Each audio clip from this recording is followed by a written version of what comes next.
Okay, hello Cloud Gurus and welcome to this lab, where we're going to get hands-on with Google Cloud Storage through the command line. To do this, we'll be using gsutil in the Cloud Shell.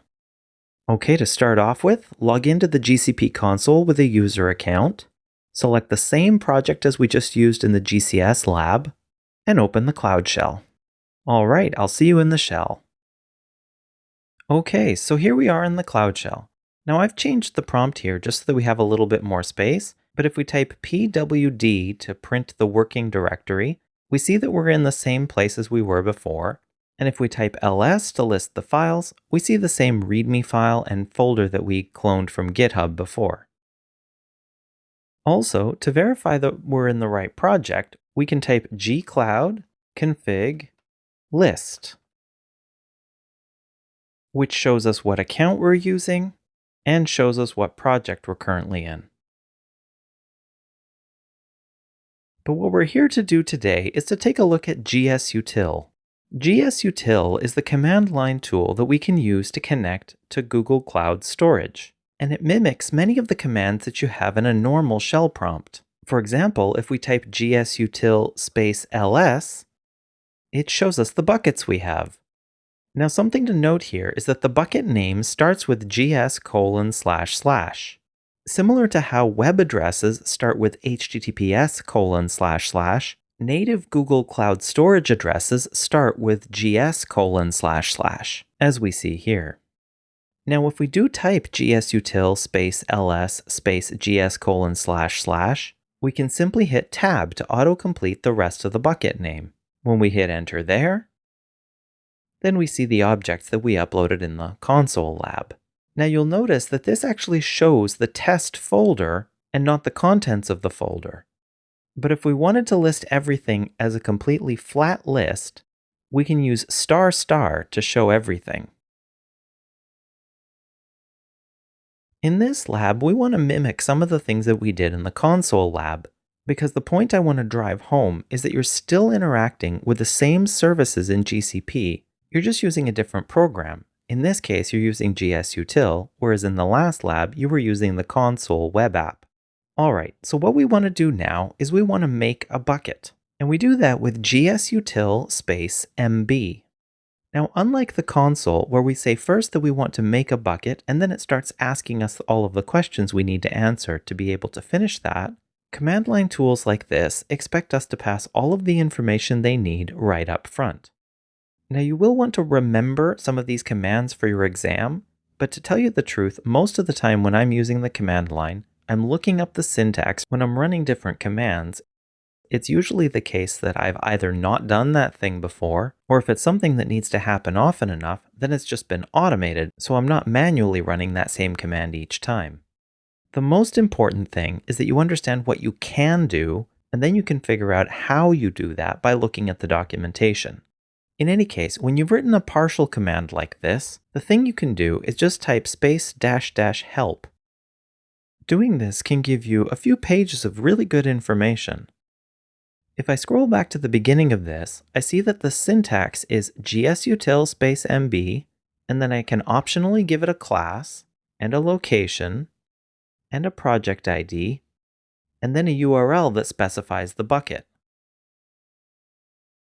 So let's say that I want to make a bucket, and I want to make it in the Montreal region.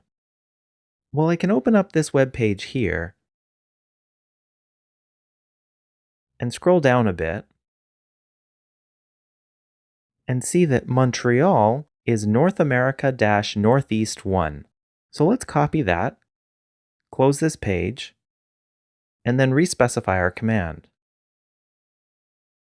gsutil mb -l North America-Northeast 1. Now the last thing we have to do to make this command work is to specify a bucket name using the gs:// notation. So let's call this one storage-lab-cli. When we hit enter, it creates the bucket, which we now see when we gsutil ls. The next command I want to show you is the gsutil label command. If we type gsutil label get and then the name of the console storage bucket, we get a response which is a JSON document listing the labels that we put on that particular bucket.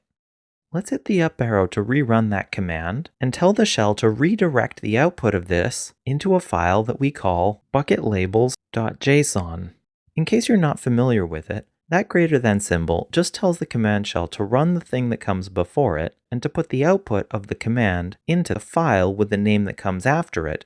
We can see the result is exactly what we wanted by just catting that file. If we rerun the gsutil label get command against the CLI bucket, we'll see that it has no labels at the moment. But now that we have that bucketlabels.json file, we can run gsutil label set with that bucketlabels.json file against gs:/ and our CLI bucket. Now that it sets it, we can get it again, and we see we got exactly what we were hoping for. If we refresh the console, we can see that the same thing has shown up here as well, including the labels. Now, of course, if you wanted to add more labels to a particular bucket, you could always get a copy of the current labels, edit the JSON file locally, and then set those labels back. But that's a lot more work than you'd normally want to do, so there's one more version of the label command that I want to show you. If we type gsutil label and then ch-l,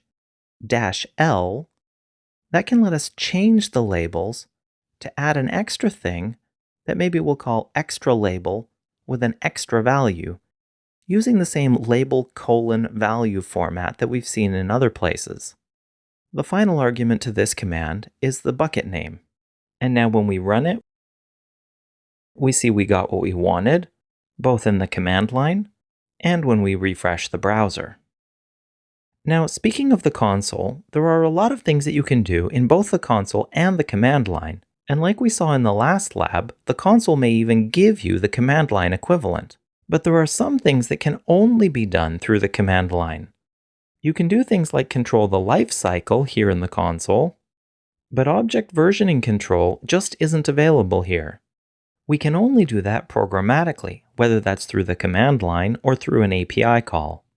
Now, to see whether versioning is turned on for a particular bucket, we can type gsutil versioning get and then the bucket name.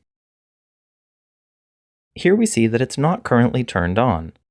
So if we change the command to be gsutil versioning set on and then the bucket name, it tells us that it's enabled it. And if we rerun the get command, we see enabled instead of suspended. Now let's remind ourselves of what we have in the bucket. Nothing. Nothing yet anyway. So what we can do is gsutil copy some file like the readme file that we have locally on our Cloud Shell and set the destination to be the bucket. And there we go.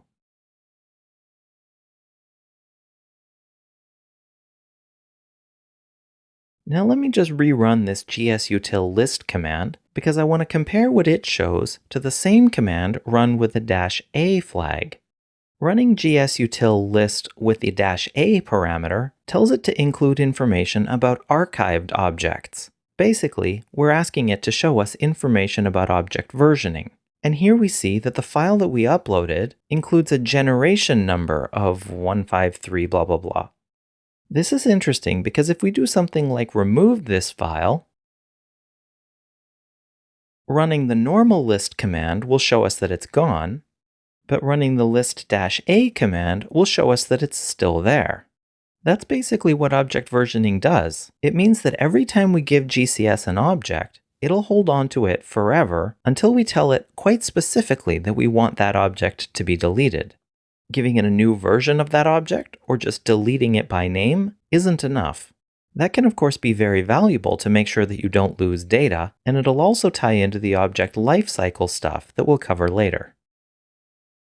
Now, so far what we've done is we've uploaded a file from Cloud Shell into that particular bucket. And that's all well and good, but there's another very powerful thing we can do with gsutil. Transferring objects doesn't always have to involve the local machine that's running the gsutil program. So let's say that we wanted to copy all the contents of the bucket that we created in the console lab and put them into this new command line bucket. Well, to do that, we would just run gsutil, copy, and instead of just specifying a file as the source, we would give it another gs://. Now, if we give it the same ** specifier that I showed you in the list command, we'll copy all the objects regardless of where they show up in the folder hierarchy.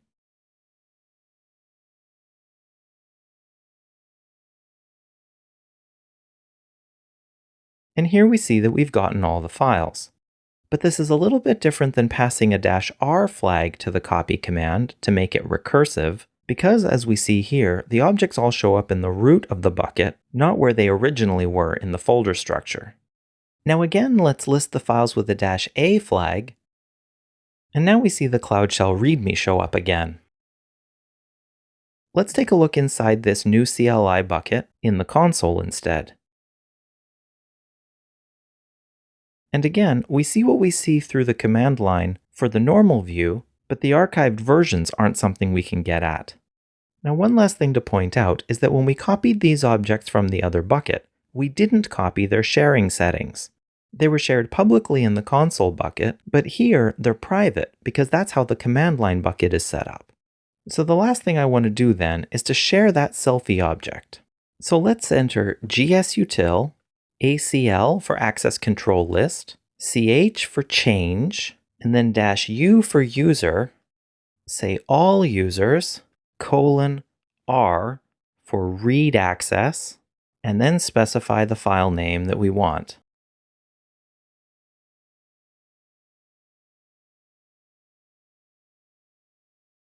And there we go. That object should now be available in the same way as the other objects that we set in the console lab. Give it a shot to try it out for yourself. Well, I hope you found this to be an interesting perspective on the Google Cloud Storage system that again shows how we can interact with the same services through the same control plane with the same results, in completely different ways.